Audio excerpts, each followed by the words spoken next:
Alright, so welcome back everybody. So for this video, I'm going to show you guys how to play Scorpius Freighter.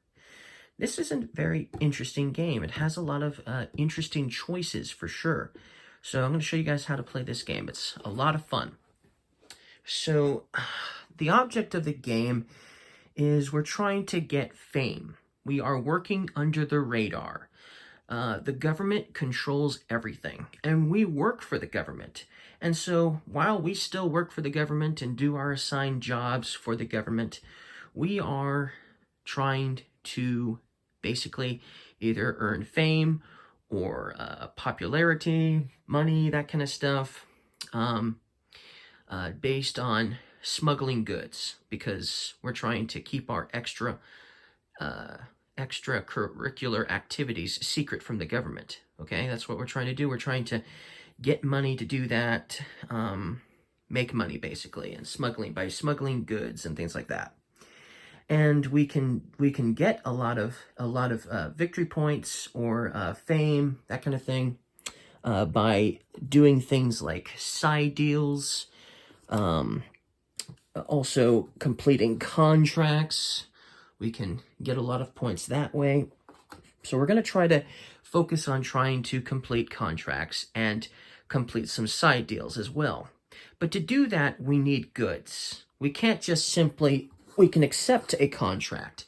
But if we're going to accept a contract, we have to have some goods to start one of these sections. You'll see it has 3 sections. Well, in order to complete this contract, I need to have all 3 of these sections completed with the corresponding goods. The orange are cubes, which indicates credits or money. The green cubes, which go here, are basically goods or maybe food. This spot here is for the gray cubes. So they're sort of like data chips for computers and things like that. And there's even some contracts and side deals that will have the pink cubes, some slots for the pink cubes as well. And the pink cubes are basically like medicine, things like that. So, but anyways, we need to have those goods available to basically unload from our freighter to complete a section in the contract. And then if we complete all 3 sections in a contract, we'll have completed the contract. You might get some extra victory points or some abilities, stuff like that. But you'll get extra points for every section you complete on a contract. You can only do one contract at a time, but once you complete one, you can do another contract. You can start another contract if you want. So that's one of the main ways you're going to score points in this game, is by trying to collect goods. Now, obviously, you're going to have to take certain actions to get said goods, and we'll get to that momentarily. But obviously, that's one of the ways you're going to win a lot of points, is by completing contracts. Okay, and you have to take the action that allows you to even take a contract. Side deals are cheaper. They don't cost nearly as many goods, but they only give you sometimes a few victory points. So but that's another way you can get extra points, of course. And then the game will end when you'll see these motherships. There's 3 of them. There's one that goes around this planet. There's one that goes around this planet, and one that goes around this planet. You'll see that on each spot where the mothership was located, we have this yellow caution sign, okay? So that's where the motherships will start. But when they make a full rotation clockwise and either land on this space again or pass it, you're going to lose a cube. So if you have cubes in your storage bay, you're the one that moved the mothership to that location, and we'll talk about how to move momentarily. But if you're the one that moved it, then you have to lose a good to this mothership, if that's the mothership you moved onto this spot or past it. Okay? So yes, that will happen. Now, if you have no goods to lose, then you just take one from the supply and put it on the mothership, because this is how we keep track of how long the game is going to be. Because the first mothership that gets 4 cubes, if you're playing a 2-player game, the first mothership that has 4 cubes on it triggers the end of the game, and then everyone gets one more turn. You know, you complete that round and you get one more round is what happens. So everyone gets an equal amount of turns in this game. So that's how the game is going to end. That's how you're going to trigger the game end, is by taking lots of actions, and then the ones that you do the most likely, will be the one that will have 4 cubes on it sooner. So that's how that's going to work. So let's talk about how you move the mothership, how you take actions, things like that, how you get goods, stuff like that, right? So the first thing you do on your turn is you'll assign a crew member or 2 crew members to a mothership to move the mothership 1 or 2 spaces. So if you want to move the mothership 1 space, you have to assign one of your crew members 1 space, okay, to move it. So if I wanted to move it to this space here, this ship, then I would have to assign this crew member to do it. If I assigned 2 crew members to move the ship, then it would have moved here instead. So usually you can only move the ship up to 2 spaces, unless you get an ability that says you can move it more than 2 spaces. But most likely, it'll be just 1 or 2 spaces most of the game. So that's how that will work. Now, the reason why you might want to do 1 or 2 will depend on how many crew members you have available after the fact. You have 4 crew members, and when 2 crew members are assigned to moving the ship, they are basically placed underneath this board here, or at least this part, up to this part, is completely covered by the board, is what you're supposed to do. And then you count how many crew members you still have, and you'll notice that each one of your crew members has a hand, okay? And these hands will allow you to perform the actions necessary to take them. So if you have no guys, if you, let's say you had 2 guys left and you decided to move these 2 guys 2 spaces, there's almost no actions you can take if you have no hands available. Yes, there are other ways to get hands besides just crew members, but you could literally lose your entire action if you do that.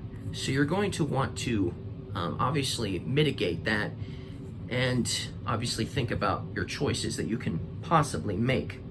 But whenever you, at the end of your turn, whenever you have 1 or 0 crew members that are still available that aren't underneath the board, then you get to refresh them.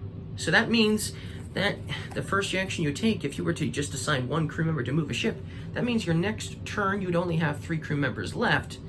And then, you know, if you decided to do 1 and 2 for that, then that would allow you to refresh all of your crew members once again. Of course, that would allow you to do that at the end of your turn. So that's how that will work, 1 or 0. So, but let's talk about the functionality of the different actions now that you grasp assigning crew members to different destinations. So one of the actions that you can take is, let's do this starting with something that's easy. Let's say I was to go here. If I was to move this ship here to the this location, which is pick up cargo. Okay, that's a pick up cargo action location. And I assign Og and Rafa to move the ship there. I still have 2 guys left, 2 skill. Now I can perform the action pick up cargo, which allows me to pick up cargo and then place cubes down in areas that have goods on them. So for instance, and because I have 2 skill here available, I could put down 1 cube in each area that has a different resource in it. So since I only have 2 different areas with two different areas right now, each with a resource, different resource in it, I could put, like for instance, 1 orange cube and 1 green cube down. Now I will mention this, that everyone starts with this equation here. They all start with 1 cockpit, they all start with a hidden compartment, and they all start with a lockbox. And you also start with 1 of each of these resources as well. So if I was to perform this action now, I'd already have those there, and then this would fill up both of these to capacity if I was to go to that location with just these 2 remaining crew members. So that's a possible action you can take. But what's really cool is, let's talk about another action you can take that's really cool. And that's expanding your freighter here. You can expand your storage in your freighter. That's one of the actions you can take. And that action is located in several locations, but one of the locations is actually right here. So if you were to move your ship here, for instance, let's say that's still there. Let's say these are still like this, okay? And you were to move the mothership here. You could perform, and then you only moved it one space, so you'd still have 3 of your crew members. You could take the action, which allows you to take one of these tiles here. There's a hand and a number next to each one, so it's up to the amount of hands that you would have. Since I have 3 crew members, I could only take this one, or this one. So let's say I decided to take this one here. I could then place it into my freighter. It has to be next to another tile, unless you might get an ability later in the game that lets you put tiles in different locations, but you have to put it next to a tile you already have. It has to be adjacent to at least one tile. But let's say I was to decide to put this tile right here. Okay, so now I've got 2 tiles in this section that make up this resource section here. Then on my next turn, after my opponent went, if I was able to go, for instance, to this location to unload cargo, I could if I still had 2 crew members, I could fill up one tile in each section, basically. So I could do as many tiles there are in one particular section, and then as many tiles as there are in another particular section if I had 2 crew members. So if I had 2 crew members, this exact equation, for instance, I could do 1 green, 1 orange there, and I could do 1 orange there. I could do that. So now I'm getting extra cubes. So obviously, going and expanding your storage bay is a good idea, because then you can get more cubes much sooner, much faster. So that's one of the actions that you can take, is expanding your storage. So that's one of the actions you can take. And we talked about pick up cargo. Another action you can take is you can also take the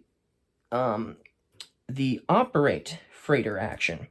So if you were to go to this location here with the 3 gears on it, if you go there to this location, so let's just zoom in so now you can see it better. So if you were to go there, then you can take this action, which allows you to basically activate your abilities, okay? There are lots of abilities you can get in this game, and we'll talk about how you can get them momentarily. But let's say I had only 1 crew member anyway available. I could still take this action, which allows me to do one of these abilities, which is just this one here, because it's the only one I have. And what it lets me do is it lets me fill up 1 storage tile to full capacity. So I could literally fill in this security vault completely, which is really nice. So that's just something you could potentially do if you were to take the operate freighter action. And there's lots of different abilities that you can do, so as you get them. So obviously another action you can take is getting more of these tiles here that let you do abilities, the upgrade freighter action. So it would be these particular tiles here, and the action is, like, for instance, located here, for instance, and it's located here. So if the mothership was to land here, then you could take up to the amount of basically hands you have available and then take an ability. So if I was starting here, okay, and I used 2 crew members to go here, and then I only had 2 crew members left because these guys were utilized earlier to move the ship, then I could take up to this. I could either take the autoloader or I could take the reserve tile, because I can only do up to 2 because I only have 2 hands available. So you have to get more hands if you want the higher ones, obviously. But I could take this tile and then place it somewhere. So I could, like, for instance, I could place it right here. Now, whenever you take a tile that is from this location, that is blue, that has the blue border, it has to go to another tile that's also blue.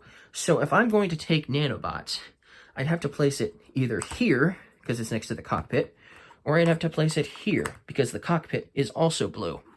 So if you're going to take those kinds of tiles, you're limited to where you can take them. But if you, like the reserve here, doesn't have a blue border on the outside, so it can be placed anywhere as long as it's adjacent to another tile. So that's how that would work. And the cool thing about the reserve tile is you can move one adjacent good here. So if there's a tile that is the same color as this, hence green, I can unload it to this tile here. So if I was to take this action, if I was to take the operate freighter action and had 2 crew members to utilize, and I did this one, and I did this one of the action, and then I decided to activate this one, I could move this here. And then later, when I want to, I can unload it later for an extra hand. So if I need some extra help, if I want to do something very awesome, very cool, very powerful, maybe get lots of extra goods, and I need an extra hand to do it, to get even more, or maybe I just don't have enough hands to do what I want to do, I can unload it from my reserve. And this reserve tile can have up to 2 goods. So I can unload it from my reserve to gain +1 hand. So that's a nice way of getting extra hands if you need them. So that's something else you could potentially do that's really cool and useful. So that's another action you can take if you ended up going there. Okay, so there's that. Now, if, for instance, you were to take the action which is called Meet the Informant, okay? And the Meet the Informant action is here, it's also here, and it's also here, which you probably can't see all of now. So the Meet the Informant action is here, here, and here. So when the mothership lands on one of those locations that has the informant on it, or here for that matter, you can meet the informant. Now, the Meet the Informant action actually allows you to upgrade your crew members. So your crew members, and you can kind of pick which faction you would prefer to play with. Each faction has different abilities, okay? But you can pay money to basically make one of your crew members experienced. They all start on this side, okay? So they're not very experienced at all. But when you pay the credits, and they're each a certain amount of credits, but when you pay the credits, and you also have to actually go to this location to pay the credits, obviously, then you can upgrade them to this side to get their ability, which do a variety of different things. Like this crew member here, he can move 3 spaces by activating 3 available crew members. So if you have 3 available crew members and you want to move 3 spaces, you could do that with his ability. That's pretty cool. There's a lot of cool abilities, and some of these just give you extra hands, or maybe extra points at the end of the game, for instance, that kind of stuff. This one would give you 2 extra hands to unload 1 pink cube. So at the start of your turn, if you unload 1 pink cube, you can get 2 extra hands to do the action that you want to take. So that's an ability you could get. But you have to first pay the credits to do that. So let's say I wanted to take this action here. Okay? I went to meet the informant to, train one of my guys to be experienced at his job. And let's say I wanted to train Trin here. He would cost me 3 credits. Right now, I only have 1 credit, so I wouldn't be able to pay for him, right? But if I had, let's say, 2 available crew members that weren't doing anything, I could actually decrease the cost by 1 credit for each hand I have, which means I would actually then have enough, and then I could pay the 1 credit to basically move him to the experienced side to get his ability for later when I need it. So that's something you can do. That's another type of action that you can take. So let's see here. I've explained Meet the Informant action, the Expand Storage action, the Upgrade Freighter action, the Pick Up Cargo action, the Operate Freighter action, and then that just leaves make a side deal and fulfill a contract, basically. So yes, they're mostly over here. The make a side deal and fulfill contracts are mostly on this side of going around this planet here. So obviously you have to land on the side deal to take the side deal action. You also have to have enough cubes to take these actions, but then depending on how many crew members you have available that aren't working to move the ship, you can actually, as long as you have the goods to complete them, you can complete as many side deals as you have hands. So in this case, if I had 3 hands available, I could complete 3 side deals on my turn. I could complete 3 of them on 1 turn, but I'd also have to have the goods to do it. As it is, I only have enough to complete 1 side deal at the moment because I only have 1 green cube sitting here. So I could only do this one. That would be kind of a waste, obviously. So you want to try to get as many goods as you can before you try to do some side deals to make it worth your while. But of course, if I only had 1 guy available and I want to complete a side deal, I could still use Og here if he was the only one available, and I could complete this side deal. Any side deal you complete would go here. I, of course, still have to unload the cargo from my cargo bay to basically pay for that side deal, but all side deals go here that are completed. So that's how side deals work. So, and then the last one, obviously, is fulfill a contract. In order to fulfill a contract, you also have to be on the spot that has a contract. So I'd have to land on that location. So like maybe here, for instance, that's a contract right here. And then I can choose any contract I want. I don't need to have a certain amount of hands to accept a contract. But I do need to have goods. I have to have enough goods to complete 1 section of the contract. So right now I can't do any contracts because I only have 1 cube. And the lowest amount of cubes you need to do 1 section is 2. And it has to be 2 of a certain kind or, vice versa. So, but that's how that would work. And then if I did have, for instance, if I did have 2 orange, for instance, and I decided to go and accept this contract here, I would then put the active contract here, because you only have 1 contract anyways, and then I would unload my goods to this location here, completing this section. I would still have to complete the other sections here, 2 goods and 3 basically data chips or something like that, in order to complete the contract. But hey, I've got it started, so that's something. But that's how that would work. You need to have the goods to do it, to do at least 1. So every time you're going to do a contract ability, take the contract action, you got to make sure you're going to have the goods to do so. So that's how that would work. And then when you finish a contract, it will go here.